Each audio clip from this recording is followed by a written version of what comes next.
High বন্ধুরা, তো আজকের ভিডিওটিতে আমরা তাকামিনা স্লানের এপিসোড নাম্বার 2কে দেখব। গল্পের শুরুতে তাকামিনী আর শিরোতে দুজনেই প্রেসিডেন্টস অফিসে থাকে, যেখানে তারা দুজনে বেশ কাছাকাছি ছিল। তাকামিনী শিরোতার হাত ধরে রেখেছিল আর বলছিল, তুমি এখন আমার সার্ভেন্ট, তুমি যা করতে চাও আমার সাথে তুমি তাই করতে পারো। এখন শিরোতের হার্টবিট অনেক জোরে হচ্ছিল আর তাকামিনীও ভালোবাসার চোখে তার দিকে তাকাচ্ছিল। কিন্তু হঠাৎ করেই অনেকগুলো পুলিশ চলে আসে আর আবার শিরোতাকে ধরে ফেলে। তাকামিনা তখন নিজেকে ভদ্র মেয়ে হিসেবে দেখাতে থাকে। এরপর আবার তাকামিনে হাসে আর ঠিক তখনই বোঝা যায় শিরোতে তো সব স্বপ্নও দেখছিল। তখনই শিরোতের ফোনে একটা মেসেজ আসে, ওটা ছিল তাকামিনের মেসেজ। তাকামিনে লিখেছিল স্কুলের জন্য একদম লেট করতে পারবে না। শিরোতে তাকামিনের ছবি দেখে খুব ব্লাশ করতে থাকে। এরপর আমরা দেখি শিরোতে স্কুলে যাচ্ছে, তবে স্কুলে যাওয়ার সময় সে বেশ ভয় পাচ্ছিল। হঠাৎ তাকামিনা পিছন থেকে চলে আসে, সবাই তাকামিনাকে গুড মর্নিং বলতে থাকে আর তাকামিনাও খুব ভালোভাবে সবাইকে গুড মর্নিং বলে। শিরোতে তাকামিনের দিকে তাকিয়ে খুব নার্ভাস হয়ে যায়, ভাবতে থাকে যাকে আমি আমার ভালোবাসা মনে করতাম সে তো একটা রাতেই আমায়, সে এখন তাকামিনের কথা ভাবছিল। তখন তাকামিনে শিরোতার কাছে এসে কথা বলতে যায়। এটা দেখে সবাই খুব অবাক হয়ে যায়, তাকামিনে কীভাবে শিরোতার কাছে গেল। শিরোতেও এটা লক্ষ্য করছিল। তখন তাকামিনে শিরোতার কাছে আসে এবং কানে ফিসফিস করে বলে, তোমাকে কাউন্সিল রুমে আসতে হবে।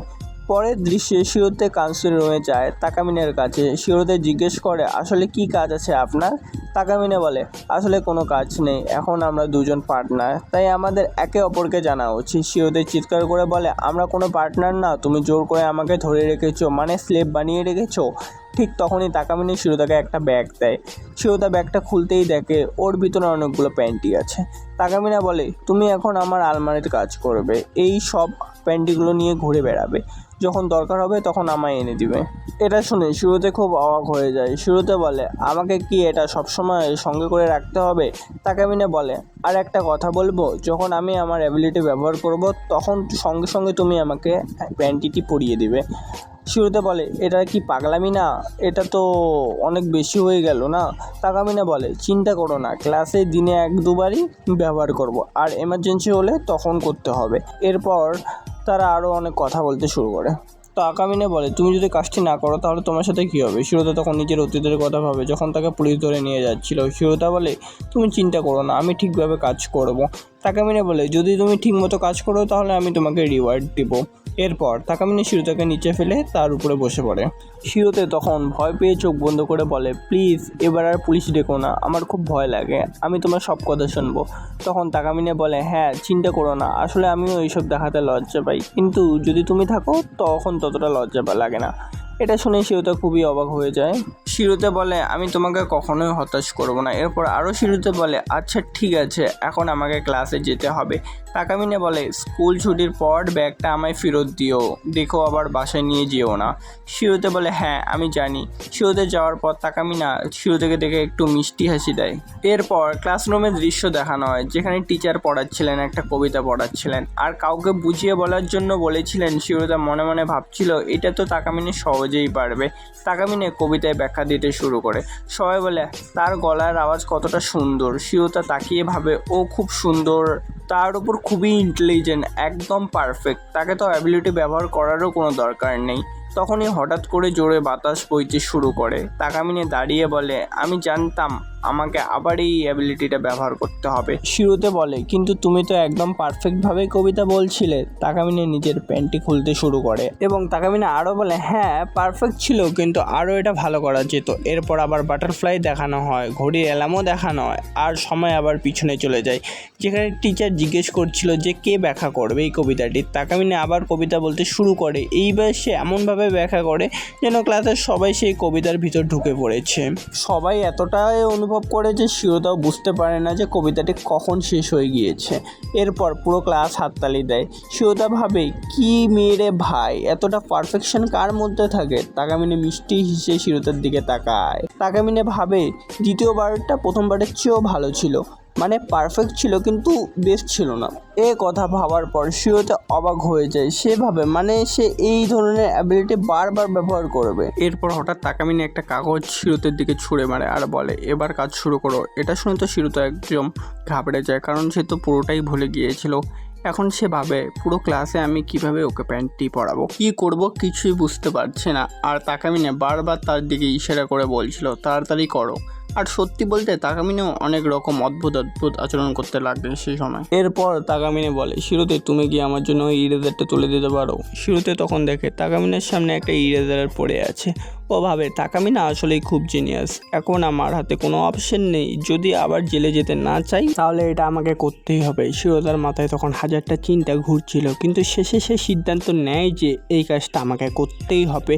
সে ইরেজার তোলার বাহানায় প্যান্টটি নিজের পকেটে ঢুকিয়ে নিয়ে যায় আর তাকামিনের দিকে এগোতে থাকে। তাকামিনাও তখন মুচকি হাসছিল, মানে সে প্রস্তুত ছিল প্যান্টটি পরার জন্য। সেই মুহূর্তে শিরোতে প্যান্টটি পরাতে গিয়ে খুব বেশি ব্লাশ করছিল, কিন্তু শেষ পর্যন্ত সে সফল হয়। পরে সে নিজের সিটে বসে পড়ে।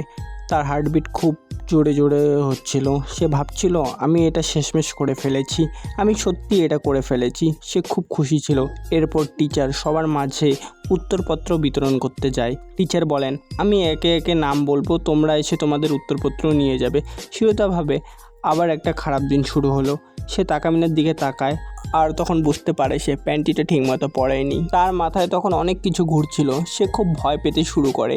সে ভাবে যদি টিচার তাকামিনাকে ডাকে আর সে যদি হেঁটে যায় তাহলে প্যান্টিটা পড়ে যেতে পারে, আর যদি সেটা হয় পুরো ক্লাস দেখবে। তাকামিনাও তখন কান্না ভেজা চোখে শিরোতের দিকে তাকিয়ে বলে, তুমি কেন এমন করলে শিরোতে? শিরোতে তো পুরো ভয় পেয়ে যায়। তার মাথায় তখন পূর্ণ স্মৃতি ভেসে ওঠে যখন পুলিশ তাকে ধরতে এসেছিল। সে ভাবে যদি এমন কিছু হয় তাহলে তো আমার লাইফ শেষ, আমাকে এখন কিছু একটা করতেই হবে। তখন হঠাৎ তার মাথায় একটা আইডিয়া আসে, যখন তাকামিনার নাম ডাকা হবে তখন আমি তার হয়ে গিয়ে তার পেপার নিয়ে আসবো। সে তখন মনে করে তাকামিনার কথা, যখন অন্য কেউ আমাকে অ্যাবিলিটি ইউজ করতে দেখে তখন আমার লজ্জা লাগে, কিন্তু যখন তুমি দেখো তখন একটুও লাগে না। এরপর টিচার তাকামিনার নাম ডাকে। শিরোতে হঠাৎ দাঁড়িয়ে যায় আর টিচারের কাছে যায়। টিচার বলে, তুমি তো তাকামিনা না? শিরোতে বলে, সরি স্যার, ভুল করে চলে এসেছি। টিচার বলেন, কোনো সমস্যা নেই, তুমি তোমার পেপার নিয়ে যাও। শিরোতের এমন আচরণ দেখে তাকামিনাও মুচকি হাসে। শিরোতে তার কাছে গিয়ে পেপার দেয়। তাকামিনা বলে, ধন্যবাদ। শিরোতে বলে, ধন্যবাদ বলার কিছু নেই, আমি তো তোমার দাস, আমাকে করতেই হবে। এরপর শিরোতে সেখান থেকে চলে যেতে চায়, কিন্তু তখনই তাকামিনা তার পা ধরে ফেলে আর বলে, তুমি এখনও পুরোপুরি কাজ শেষ করোনি, ঠিকভাবে প্যান্টিটি পরাও। শিরোতা বলে, তুমি পাগল হয়ে গেছো নাকি? এত ছাত্রছাত্রী ক্লাসে আমি কিভাবে এটা করতে পারি?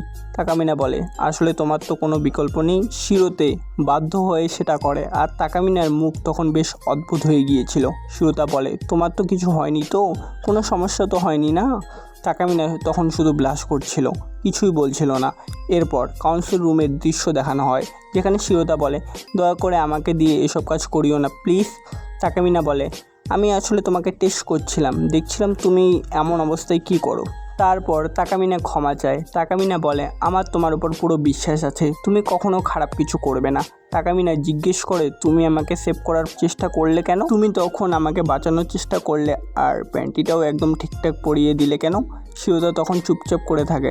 তাকামিনা বলে, তুমি কি এটা করছিলে শুধু এই কারণে, কারণ আমি বলছিলাম আমি কাউকে আমার আন্ডারওয়্যার দেখাতে চাই না, তাই তুমি কি আমাকে রক্ষা করার জন্য এটা করছিলে? শিরোতা মনে মনে ভাবে, তুমি এটা জানলে কিভাবে, কিন্তু মুখে বলে না। সে বলে, না না, আমি তোমাকে শুধু এই জন্য সেভ করছিলাম যাতে তুমি আমাকে আবার পুলিশের কাছে না দাও। তাকামিনা বলে, সত্যি বললে? তোমার কথায় একদম বিশ্বাস হচ্ছে না, কিন্তু তুমি যদি আমায় খুশি করার চেষ্টা করে থাকো তাহলে ধন্যবাদ। এই সময় তাকামিনার মুখটা সত্যি দারুণ কিউট লাগছিল। আর এই কিউটনেসের সঙ্গেই এপিসোড এখানেই শেষ হয়। তো তোমরা সবাই কমেন্ট সেকশনে জানাও আজকের ভিডিওটি কেমন লাগলো। ভালো লাগলে ভিডিওটা লাইক করো আর চ্যানেলটা সাবস্ক্রাইব করে ফেলো। আর বন্ধুরা, এই ভিডিওতে অনেকবার প্যান্টির প্রসঙ্গ আসছে, আর এই প্যান্টি বলতে গিয়ে না আমার বাড়ির লোক যে আমার নামে কত কিছু উল্টাপাল্টা ভেবে ফেলছে, কি জানে ভাই, এই জন্য লাইক করো একটা।